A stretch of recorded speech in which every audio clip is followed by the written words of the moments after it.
Hujambo na karibu. Aliyekuwa msanii wa Konde Music Ibra ametangaza rasmi kufanya kolabo mpya na Zuju.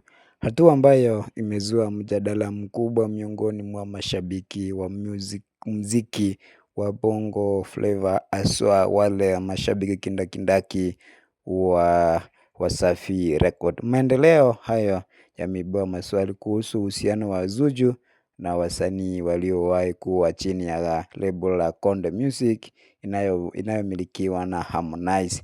Wengi sasa wanajiuliza ikiwa msanii huyu ana mkakati maalumu unaohusisha nyota hao wa zamani wa label hiyo.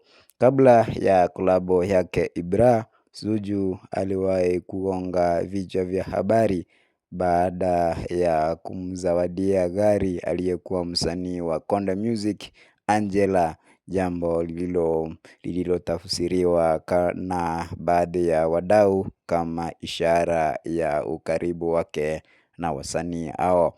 Hata hivyo, hadi sasa Zuju hajatoa kauli yoyote rasmi kuhusu sababu za ukaribu wake na wasanii waliowahi kuondoka Konde Music, huku mashabiki wakisubiri kuona ikiwa kutakuwa na ushirikiano zaidi siku zijazo. Lakini wa mashabiki, kitu ambacho wanasahau ni kwamba msanii ana uhusiano na watu wengi, haswa kibiashara katika tasnia ya muziki. Tunajua kwamba muziki ni biashara.